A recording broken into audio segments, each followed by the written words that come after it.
What's up, everyone? Welcome back to the TheJundFund. Brothers War release is right around the corner, so what better time than now to take one last look at Dominaria United.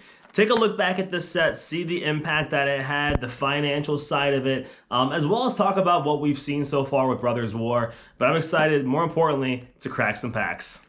All right, everyone, let's go ahead and crack this open.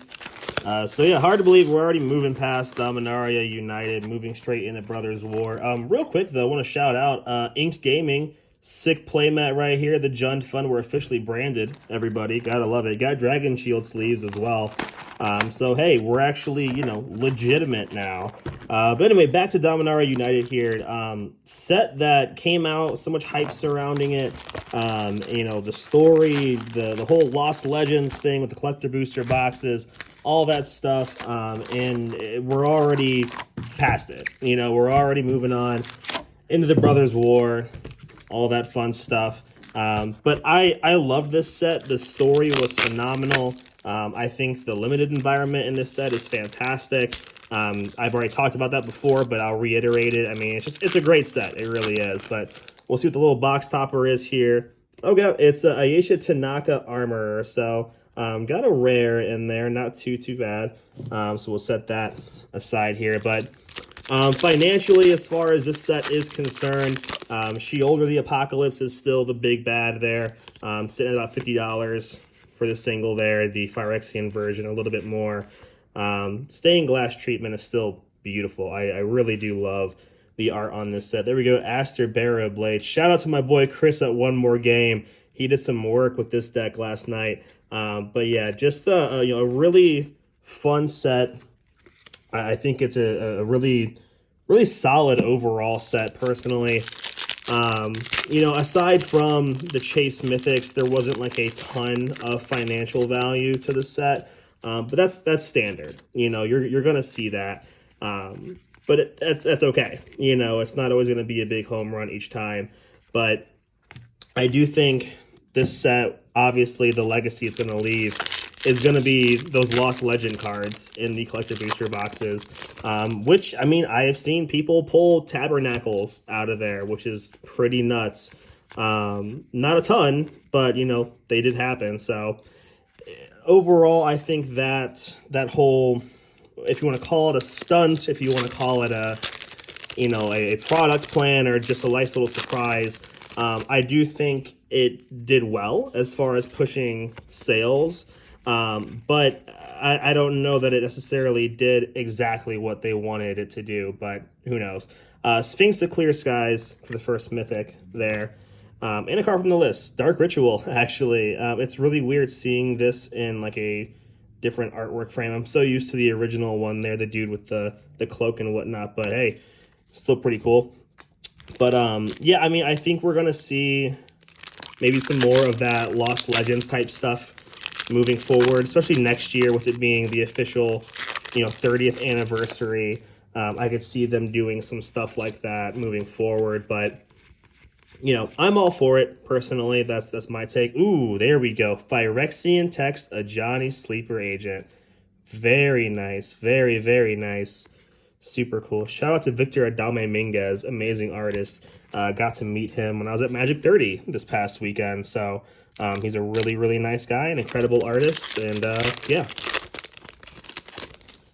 All right, we'll just get moving through here. Namada Primeval Warden for the rare. There we go.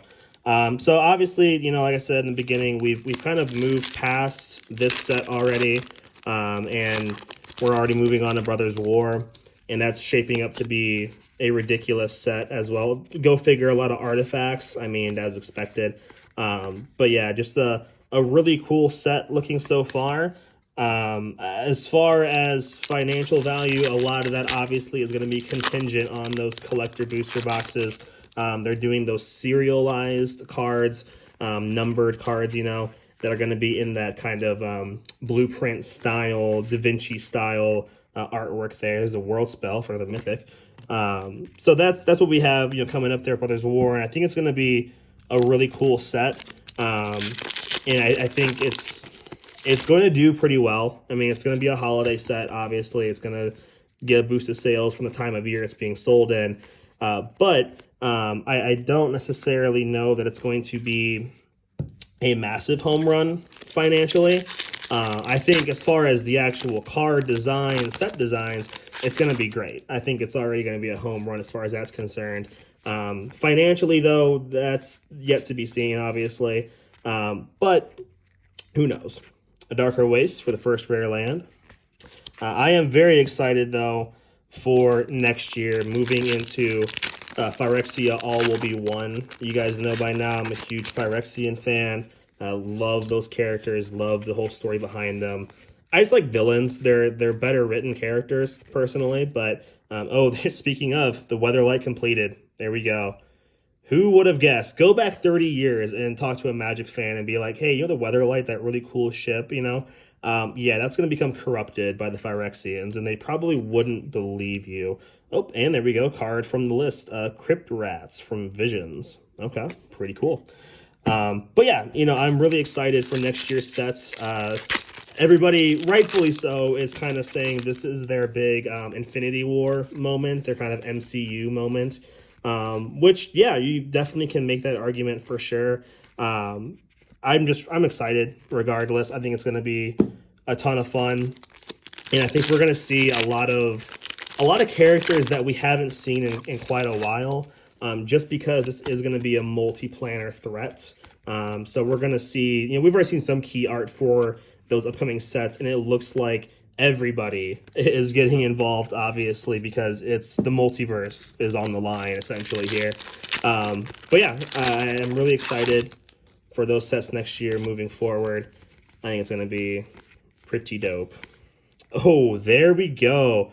Phyrexian Tech She-Older the Apocalypse. Man. All right, that's 2 Phyrexian Text Mythics in this box. That's pretty juicy. That is ridiculous. And a Defiler of Vigor, arguably the best of the Defiler cycle of this set.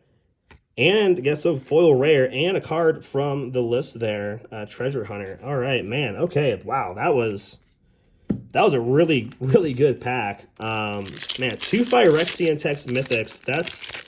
That's hard to do in a single box. That's not normal. I can tell you that right now. Let's see what else we got here. The Golden Argosy and another rare from the list. A Boshin Cephalid Emperor from Odyssey. Okay, wow. This is actually not a bad box. This is actually pretty good. Would definitely like more of the rare lands, but other than that, I mean, really can't complain. The Mythic slot's been pretty awesome. Let's see here. Phasing of Zalfir. And a foil rare Squee Monarch. All right, dope.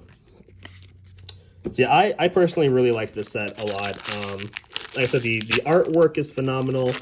The story, everything about it, and the limited environment. I mean, I know I'm not really a guy that talks a lot about limited environments, but this one was so much fun. The pre-release was a great time.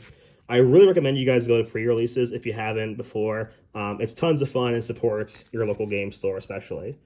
All right, Lana Moore Green Widow, and that is it. So if you get a chance, and it's safe for you to do so, go to your LGS for a pre-release event. I guarantee you, you're going to have an awesome time. And more importantly, you get to kind of meet people in your community who play Magic, which if you don't know them already, it's a great way to expand your play circle and meet some new people. Danitha Benalius Hope. Ooh, Leyline Binding. Great rare. I think still sitting at around that $10, $15 mark. Really good rare to come out of this set. But yeah, it's tons of fun, man. I love it. This set was tons of fun and just really, really well executed, despite what the market, you know, is kind of showing with it. But that's more the product of just product fatigue, you know. Defiler of Instinct there.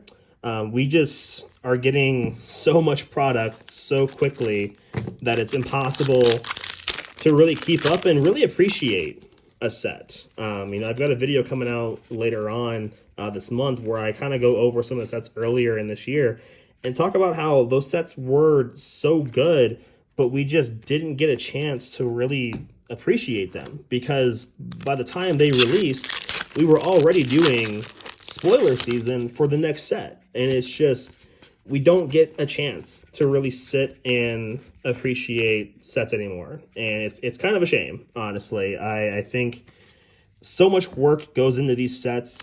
Having followed people who work for Wizards of the Coast, and namely people who work on like set design and stuff like that, people like Light Humphreys, who's an excellent dude, they put so much work into this stuff, and it just seems like it goes by in a blink of an eye and barely gets appreciated. Cave of Koilos, there we go, another rare land. Take that. So yeah, I mean, unfortunately, I think it's a trend that's going to continue. I don't foresee things changing because, hey man, money machine go burr, right?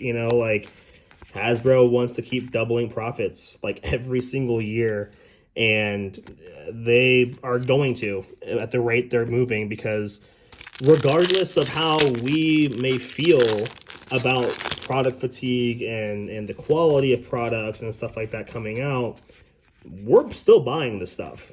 Largely, not every product, obviously, not every person, but a lot of people are still buying the sets, and at a high enough rate that they're still making money regardless. They're making a ton of money, so I don't know. I mean, there's a part of me that really wishes they would go back to just, limiting the amount of releases each year and really put time and effort on focusing on each of the sets here. But, it's not going to happen, unfortunately.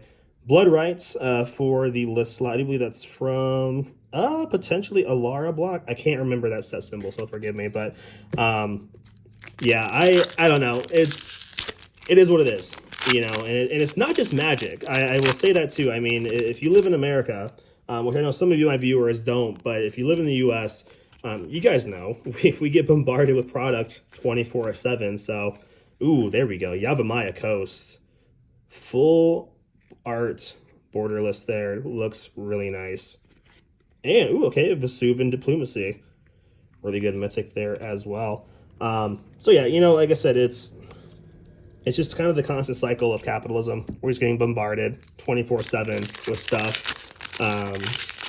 So nature of the beast, right? But last few packs here on this set booster box opening, pretty good, honestly. Kind of slowed down a bit here in the end. Would like a little bit more gas for the fire, but we got 3 packs left here. Shout out to my boy Alex once again for providing the products here for this opening. This stuff's all going back to him. He has pretty good luck so far on the channel. So, ooh, there we go. Shauna Purifying Blade for the mythic. Really good. All right, last 2 packs here, and we'll wrap it up. Appreciate you guys, as always, for supporting me and the channel. It really means a lot. Truly does. Drag to the bottom, and okay. Hey, there we go. One of the Secret Lair cards, supposed to be from Stranger Things, but obviously they put more of a Magic skin on it this time because it's not the official Secret Lair, but, All right, last pack Magic. Here we go.